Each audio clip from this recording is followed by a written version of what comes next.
Oi pessoal, o objetivo deste vídeo é apresentar o projeto computacional feito para a disciplina de tópicos em otimização combinatória. O título deste projeto é Algoritmos exatos para o Inventory Routing Problem.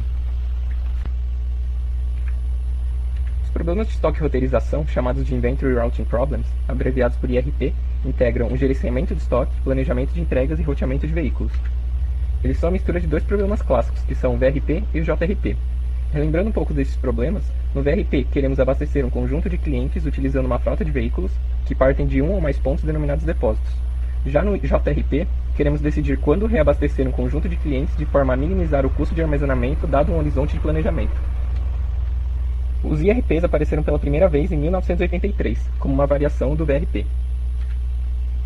No IRP convencional temos um depósito, que é encarregado de produzir e armazenar os produtos, um conjunto de clientes, sendo que cada um possui um plano de horizonte de T mais um períodos numerados de 0 a T, e uma frota de veículos, que é encarregada de entregar todas as demandas dos clientes. Nessas entregas, o veículo parte do depósito, visita uma sequência de clientes e sempre retorna para o depósito. Note que o primeiro custo envolvido neste problema é o custo de roteamento, que é proporcional à distância percorrida pelos veículos.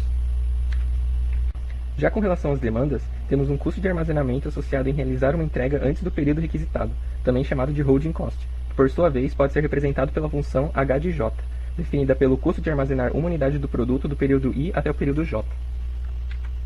Como mostrado nesse exemplo, a solução de um IRP nada mais é do que um conjunto de rotas em cada período do plano de horizonte.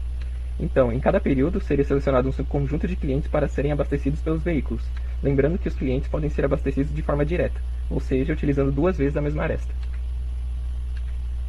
A principal dificuldade do IRP é determinar a melhor política de entregas que otimiza o trade-off entre o custo de inventário e o custo de transporte, uma vez que se a gente fizer uma frequência de entregas muito alta, o custo de transporte aumenta muito, e do contrário, se a gente fizer poucas entregas, o custo de inventário aumenta.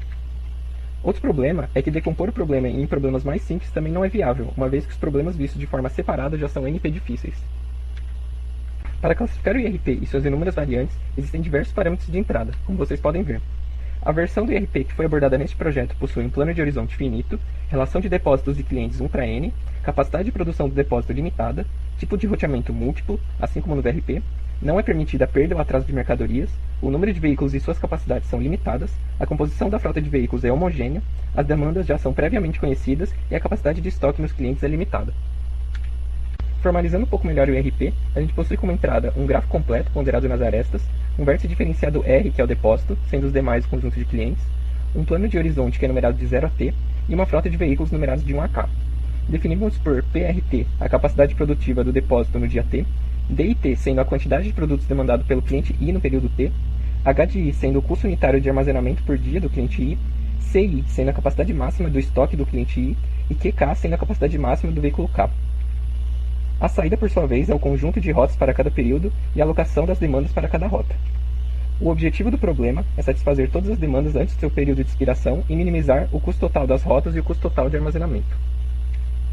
A formulação matemática que foi utilizada neste projeto considera esses 4 tipos de variáveis, sendo que a primeira relativa à quantidade de produtos no inventário do cliente I no período T, a segunda definindo a quantidade de produtos que deve ser enviada para o cliente I pelo veículo K no período T, a terceira sendo variáveis binárias que indicam se o cliente I foi visitado pelo veículo K no período T, e a quarta representando variáveis de roteamento, definindo a quantidade de vezes que a aresta IJ é utilizada pelo veículo K e no período T.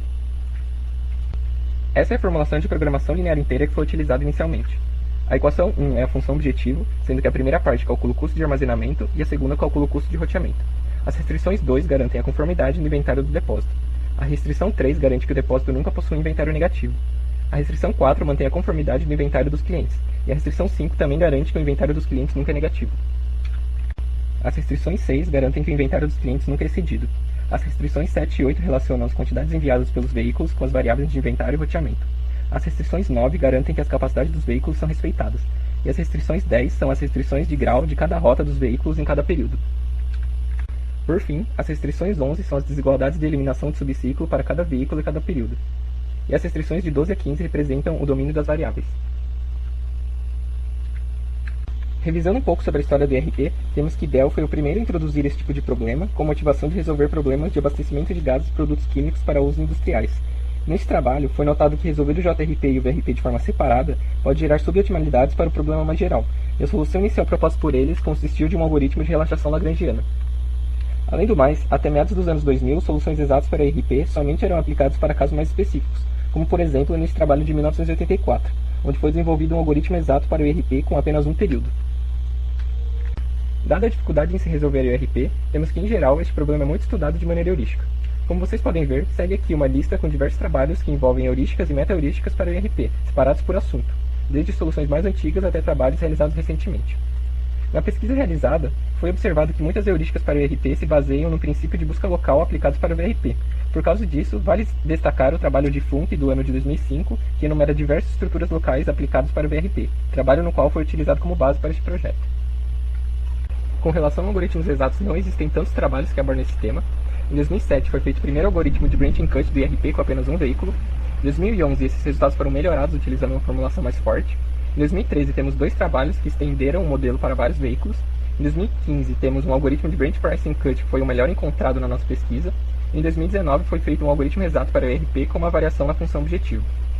A formulação apresentada anteriormente era do trabalho de Coelho-Laporte de 2013, no qual foi utilizado como base para este projeto. Agora eu vou apresentar a metodologia utilizada para este projeto. O objetivo desse trabalho é investigar o ERP de forma exata. Para isso, utilizamos a formulação de Coelho e melhoramos o algoritmo proposto por eles. As alternativas que foram consideradas para esse projeto foi aplicar desigualdades válidas para fortalecer a formulação original de Coelho, aplicar uma heurística construtiva para sempre iniciar o método de branch bound como uma solução viável e aplicar heurísticas de busca local para melhorar uma solução viável encontrada pelo método de branch bound. Essas são as desigualdades válidas consideradas para esse projeto. As desigualdades 16 e 17 relacionam as variáveis de roteamento com as variáveis de visitas dos clientes. As restrições 18 relacionam as variáveis de visita dos clientes com relação à visita dos depósitos para uma mesma rota e mesmo veículo. A restrição 19 fornece um limitante inferior para a quantidade mínima de vezes que um cliente deve ser visitado de acordo com os produtos que já foram entregues anteriormente. Restrições 20 e 21 removem possíveis simetrias nas soluções, garantindo que um veículo K somente pode ser utilizado se o veículo K-1 foi utilizado. Assim como o trabalho de Coelho-Laporte, adicionamos um modelo de melhoria de solução proposto por eles, que sempre é chamado quando uma solução viável é encontrada no modelo exato.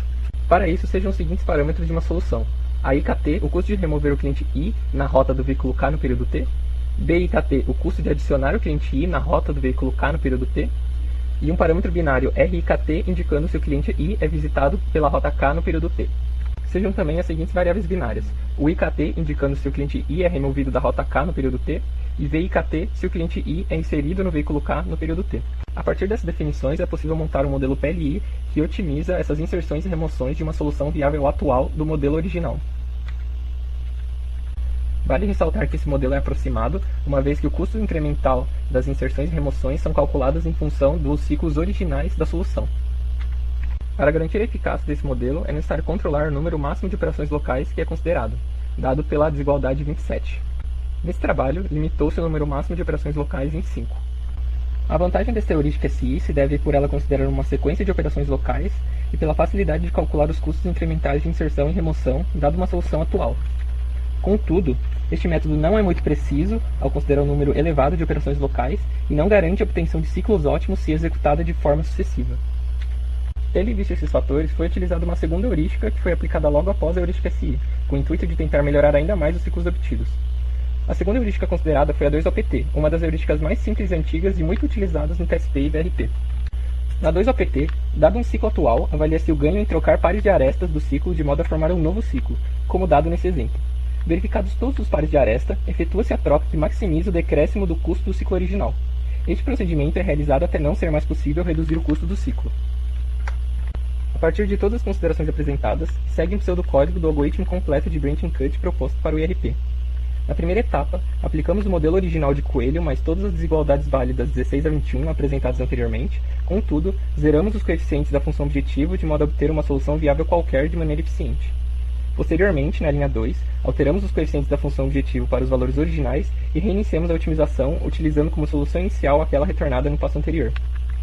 Conforme a otimização feita pelo resolvedor de PL avança, adicionamos as desigualdades de eliminação do subciclo 11 para toda a solução integral inválida.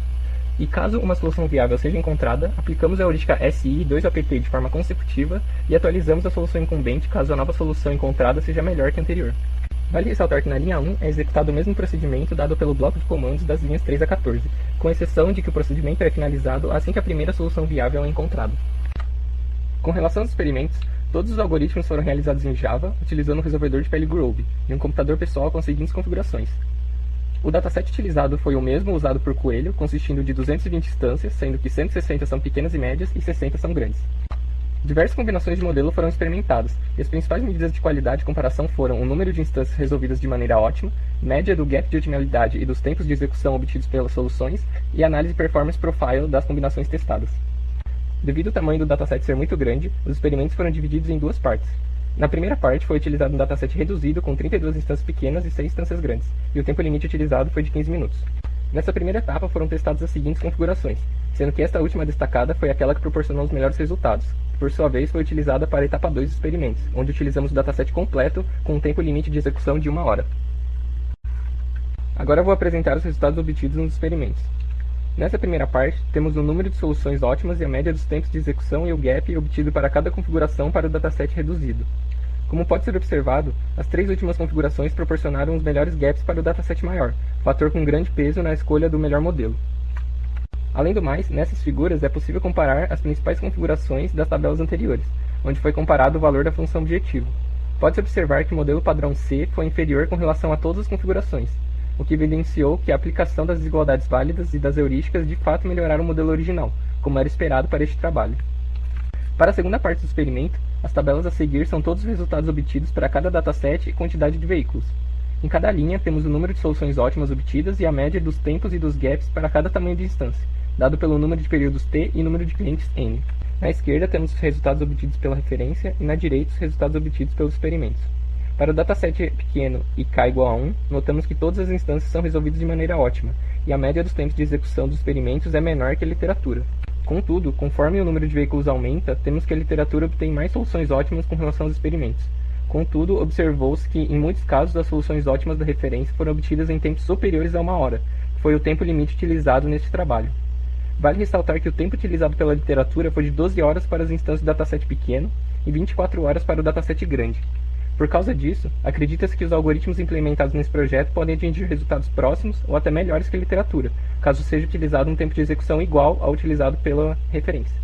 Além do mais, foi possível observar que em alguns casos, para o dataset grande, a média dos gaps das instâncias maiores foi razoavelmente menor que a literatura, mesmo usando 1 hora de execução, como por exemplo as instâncias com n igual a 200 da tabela 8. Neste gráfico também é possível comparar os gaps obtidos para cada dataset, onde temos que cerca de 55% das instâncias do dataset pequeno são tão boas quanto a referência, e no caso do dataset grande, esse percentual é de 35%.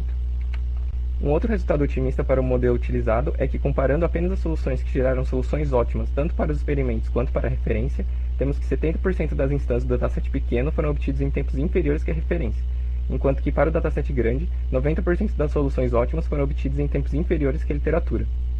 Para ter uma ideia da média dos tempos de execução e do gap que os modelos obtiveram, temos estes dois gráficos, onde notamos que o tempo de execução cresce de forma não linear conforme o número de clientes aumenta, até atingir o tempo limite de execução de 1 hora. O gap também possui um comportamento semelhante, dado por este gráfico da direita. Observando a tendência dos tempos de execução e do gap, acredita-se que aumentar o tempo de execução para 12 horas permitiria resolver de forma ótima pelo menos as soluções ótimas obtidas pela literatura, além de diminuir a média geral dos gaps obtidos. Contudo, essa consideração foi deixada em aberto para um trabalho futuro. Concluindo o trabalho, na primeira parte do experimento verificamos que a utilização de desigualdades válidas e heurísticas melhoraram o modelo padrão. Nos resultados definitivos, conseguimos atingir resultados razoavelmente próximos da literatura, mesmo com 1 hora de execução, e em alguns casos até melhores, como no dataset grande. Além do mais, grande parte das soluções ótimas nos experimentos foram obtidas em tempos inferiores que a literatura, e acredita-se que reproduzir os experimentos com um tempo maior possibilitaria melhores resultados. Bom, obrigado pela atenção e esse é o fim da apresentação.